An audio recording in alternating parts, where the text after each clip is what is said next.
कि हम लाख बयां करते हैं वस्फ़ मोहम्मद, मिदहत तो वही है जो कुरान में रकम है, जिसके लिए आया है व रफ़अना लका ज़िक्रक। उस ज़ात की जितनी हो तौसीफ़ वो कम है। तो आइए गुलहाए अक़ीदत के बाद हम एक ऐसे मुक़र्रिर को आवाज़ दें कि जिनका तारुफ उनका कलाम होगा, जिनकी तारीफ़ उनकी तकरीर होगी और जिनकी सलाहियत उनका अंदाज़े गुफ्तगू होगा।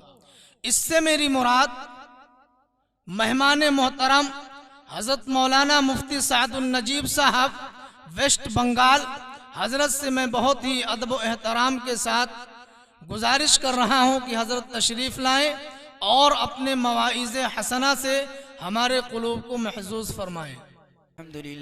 अल्हम्दुलिल्लाह नहमदुहु व नस्तईनुहु व नस्तगफिरुहु व नु'मिनु बिही व नतवक्कलु अलैहि व नऊज़ु बिल्लाहि मिन शुरूरि अनफुसिना व मिन सय्यिआति अमालिना।